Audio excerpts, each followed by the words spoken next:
Welcome to the Taking a Breath podcast with Parker Mays.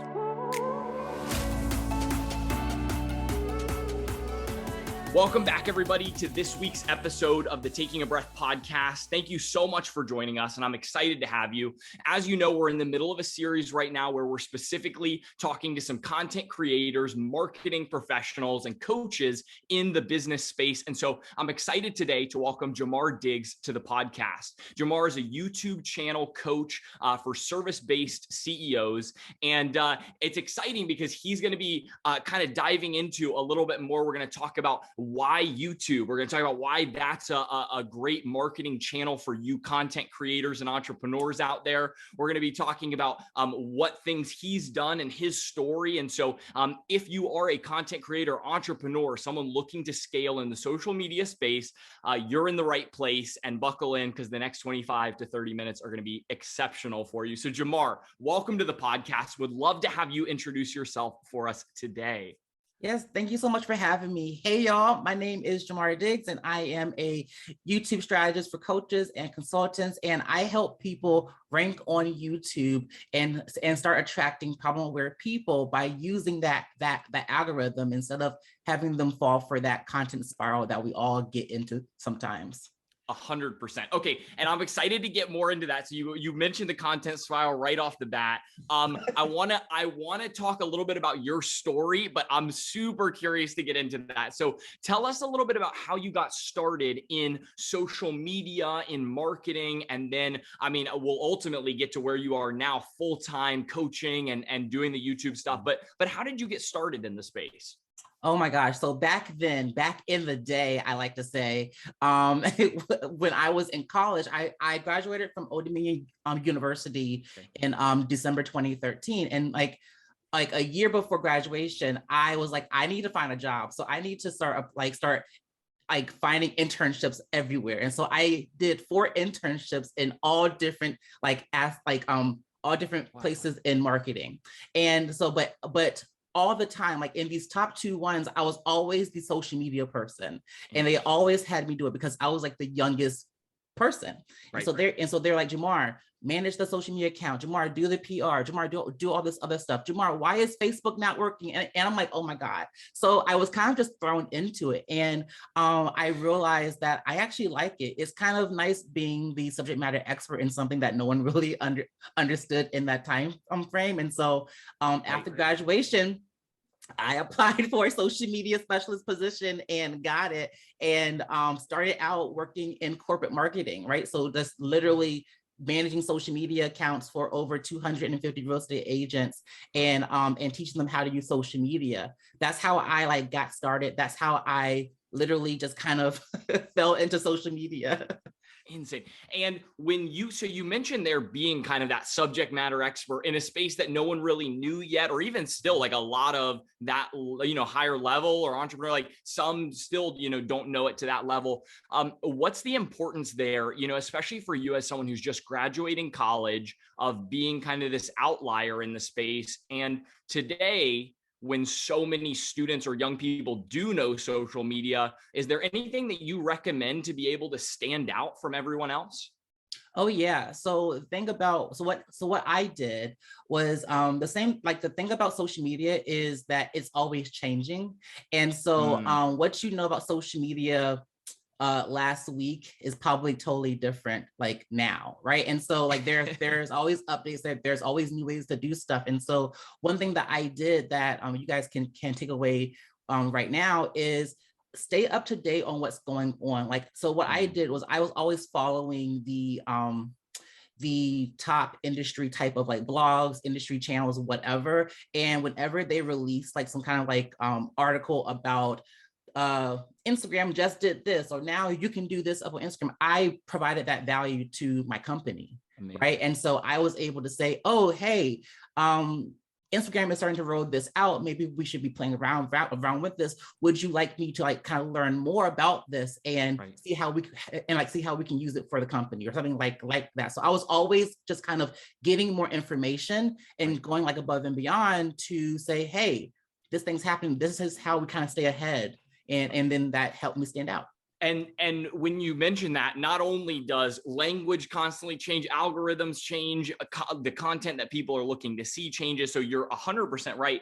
And as the industry changes, is there one person or source, or like out of, I'm sure you follow many, but is there one that you would recommend, like, hey, this one is one that I'm always seeing, like staying up to date and on top of changes?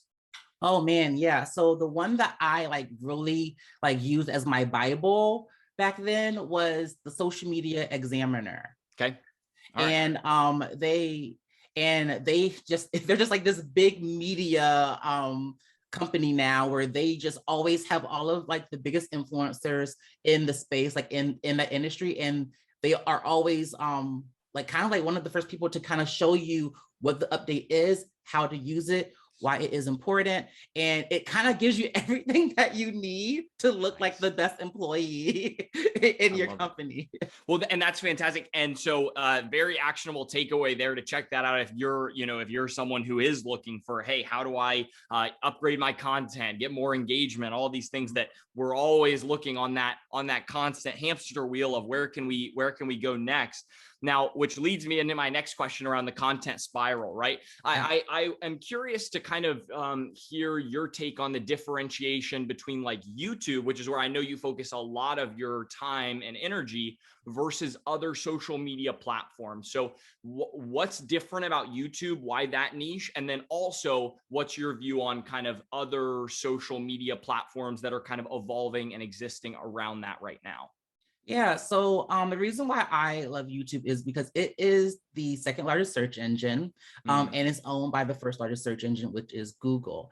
And so, and one thing that I really like to explain is that no other social media site is able to directly send your, how should I say this? No other social media site is able to directly show people content that relates to them right when they need it, right? But so my thing is attracting problem aware people, right? So what's happening when people search YouTube is that they're looking for answers to their problems.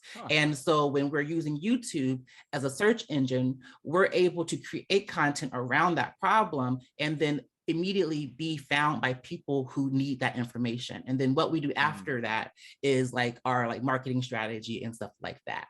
And when it comes to the other, so the other channels, right?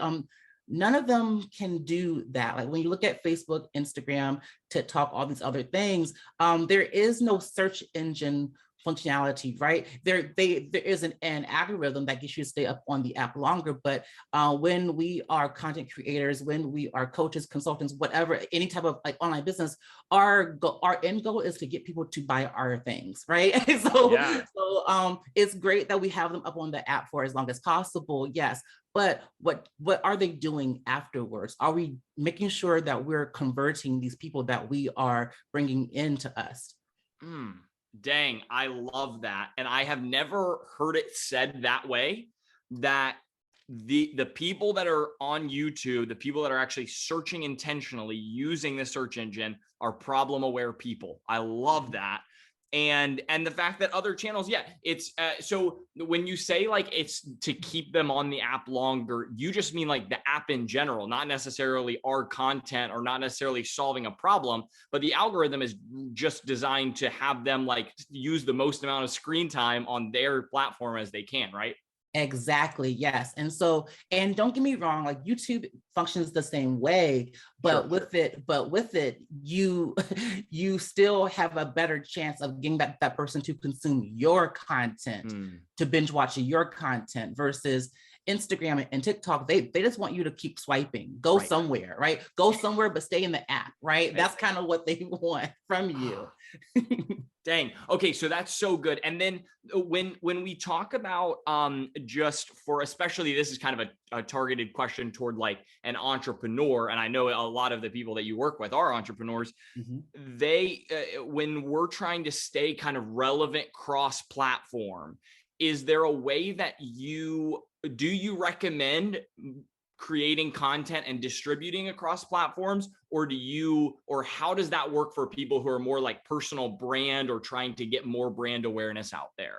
Oh yes, this is my specialty. So, I always recommend using the search engine to your advantage, right? And so, what I would do and recommend is having YouTube be the main content hub, right? Have that be where you invest most of the time and resources in it, because this is the thing that is going to last for years, right? The YouTube content is going to last for years. I have a video that is like how to make a social media content calendar out of like Excel. I made that in 2017, and to this day, I'm still getting email subscribers and leads from it, right? And so when you think about it from that perspective, focus most of your content strategies up on YouTube and then repurpose the heck out of it everywhere else, right? Because now we're just using that same content to just satiate the other algorithms needs, right? And so really like video is first up on Instagram and stuff. So what do? We make short clips out of the YouTube videos. You can also do some carousel posts out of the points that you make, create a blog post out of your video, create more Instagram stories out of the things that you have. You have all this like rich media to use now, versus you kind of thinking backwards and just using Instagram when all you have is a picture and maybe like a caption, right? How can you stretch that to be a blog post, an email, a video, right? It's much harder that way. So when you kind of flip it, you kind of make the repurposing strategy a little bit more easier on yourself. Dang. Hey, I'm gonna change my strategy. I'm like thinking, I'm like, oh my gosh, you're so right. And with podcasts, right, it's nice because you do have the long form content that you break down and everything. But I've always been more of like, hey, I'm gonna take the shorts, I'm gonna put them on Instagram, promote everything there, and just kind of like leave like the YouTube, like people will watch or whatever, but most people listen. But I'm like seeing this, I'm like, wait, you're like connecting all these dots that I haven't even connected. So I love that.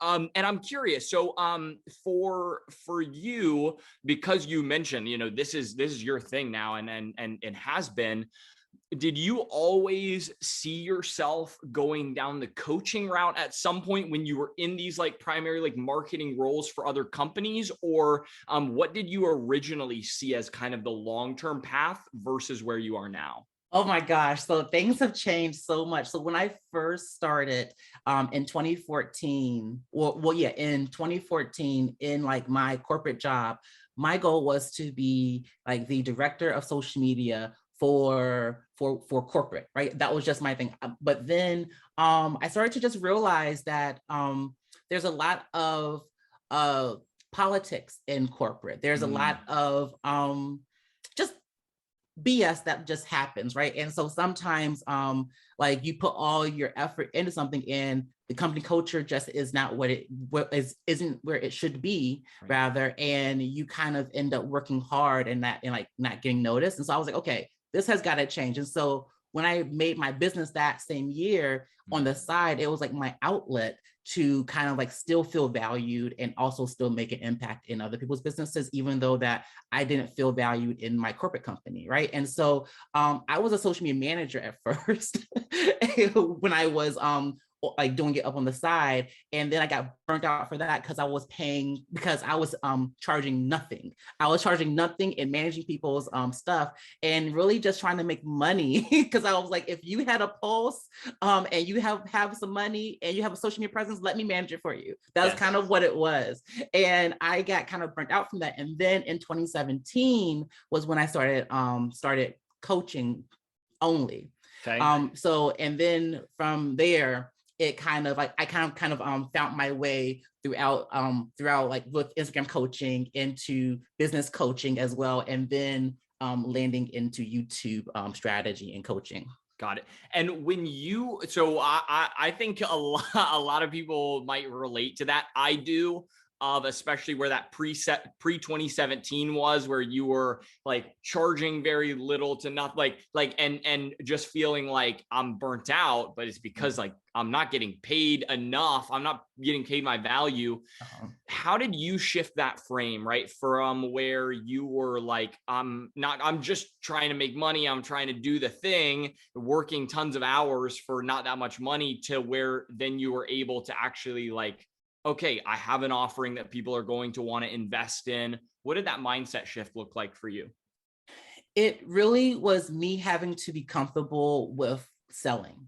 It was like me feeling comfortable with saying, no, my offer is like the shit. And if you want it, cool. If you don't, there's someone else that does want it. Right. Yeah. And so I had to be okay with feeling that way. It took some time, do not get me wrong, because I'm saying it very like matter of factly, like right now. Let me tell you, I was spiraling my ass off. I was like having all these issues, but it all came to like, it was my lack of confidence in my offer and my pricing, right? So I was charging my first client that I love so much that took a chance on me. I charged her $200 a month to manage her social media channels, right? And it was crazy. And then I started doing the same thing for other people. And when I wanted to charge more, I felt like, oh my God, I can't do it because this is what they were paying, but I was getting them results. I was doing all this stuff. And so it really just comes down to the confidence and then you understanding like what your value is to them, right? Is your social media management bringing people in the door? How much is their offer, right? Are they making like a good like $1,000 a month extra or whatever, like, you know, whatever that amount may be. So just to think about what the return on investment that person will have by investing in your services. And so when you work with people, it's the strategy of, hey, we're going to get more engagement on your content, which is going to directly translate to X number of leads, clicks, generation that you're trying to do. What do you find that most people that you're working for what are those offers looking like? Do you work with a lot of people who are also coaches? Do you work with people who are like selling products? What's your kind of niche, or is there just a variety of things that you work with? Yeah, so right now it's coaches and consultants. So most of these people have either digital products of some sort, or they have a mastermind, a group coaching program, or they do one-on-one coaching. And so what I try to help them do is to really up their visibility on YouTube so that the people that are searching can find their content and kind of get into their already like made marketing funnels, right? So kind of really treating YouTube as like the top of funnel kind of strategy, and then bringing them in and then helping them. And if they don't have those systems set up, like giving them some type of guidance on that, but I'm not making it for them. Right. Because I want to stay over in YouTube, but really just helping them understand that the people up on YouTube can be the right people. It's just depending on what kind of content you're putting out. Nice. Okay, perfect. And that kind of transitions into, I was curious. So when I was looking through your site and doing the research before the podcast, I saw that you've got like a few specific offers, right? That you're working with people on in terms of like, as usual, coaches do like just different levels of intensity and time and what they might be looking for. I was curious when you were, how long ago or how far in did you create those like tiered offerings? And then also what led you to want to say make a group coaching versus one-on-one versus like like more time intensive, right? I was just curious your thought process behind those different offerings. Yeah, so it's really a mix between your capacity and how much really just capacity and what do you like doing. Okay, and so it first started out with me doing one-on-one coaching. And so one-on-one coaching I started doing one-on-one coaching, I think at like, well, I think it was at like 150 or 350 an hour. And then I was like, okay, I need a little bit more consistency here. And so I did a 3-month commitment of like 675 or something. And then it went up gradually. And then now it's 1,500, right? And so that was like how it first started. And then I was like, okay, I'm talking about the same stuff, like to each person individually. And then we decided to do a group coaching program called Posting for Profit, which is now closed and it's now like discontinued because I have fully transitioned over to YouTube. But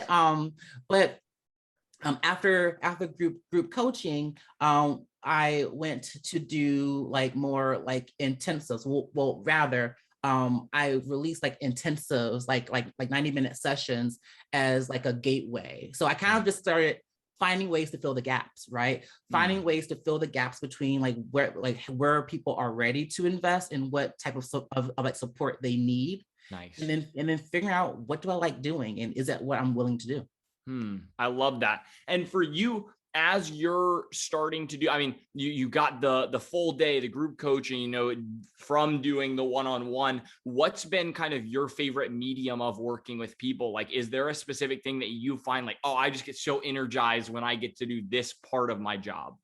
So it's so funny where like now I love doing like my VIP strategy. So because I went away from doing it being like a whole like done with you VIP day type of thing to where it's just like a let me just do it for you because I actually like doing it. Nice. And so it literally is just like me coming up with all of the keywords and the SEO for YouTube and just giving it to them in like 7 to 14 days. And I like love that. That's great because I get to just kind of control it. I'm a very like control oriented person. So it's like, and there's a lot of like thought processes going on while I'm doing it. So that's like my favorite part. The second thing is like the intensives, like just like 90 minutes. Let's get down and dirty. Let me tell you what you need to do. And then I will go about my day. I love it. And when you're doing that type of like, hey, here's what's worked in your experience, you know, extensive experience, do you find that people are pretty open to changing? Do you ever get resistance of like, no, this is the way we've always done it, I don't want to change this? Like, what's that reaction from like entrepreneurs, content creator type stuff? Oh gosh, there's a wide variety. Whenever I get those people, thank goodness I don't get that many people that are like, oh no, I don't want to do that. Just always, because I'm like, because then I'm like, well, why are you here? Like, why are we talking? Yeah. You want your money back? Because I don't understand what's happening. But what typically happens is that they feel uncomfortable with it. And so sometimes I have to have some really serious conversations about like their mindset and how sometimes their mindset holds them back because the thing that they want to do is going to be like really, really big and like life-changing for them. Like some of my biggest changes in my business and my life, I was like scared to do and almost didn't do it. Right. And so our kind of like coming out of our comfort zone, that's really what it is. Most of my spirals that my clients have really relate to like their mindset and and like them like being like frozen to do something. Right. Oh, that's so interesting. And it is true that like those goals, those things that are going to push us out of our comfort zone are often the things that we're going to get the best results out of. We're going to grow from them. So I love that. And it makes sense. I loved what you said there, that when people say like, oh, I don't really want to do this or don't want to make this change, it's like, oh, well, do you just want your money back? Like, I love that because that's so true. I mean, that's what you're there for. That's what they brought you on to do. So makes a lot of sense. Do you have kind of a team that you've built up behind you, or are you still like a solopreneur as of right now? What does that vision for the future look like? So I do have a small team, and it's always changing though, because so I am in the process of like hiring my very first executive assistant. Nice. But aside from that, I have a graphic designer, I have a video editor, and I also have like a support team, right? So I have an accountant and I have oh my God, a coach. I don't know why I couldn't say it. I was like, what is happening?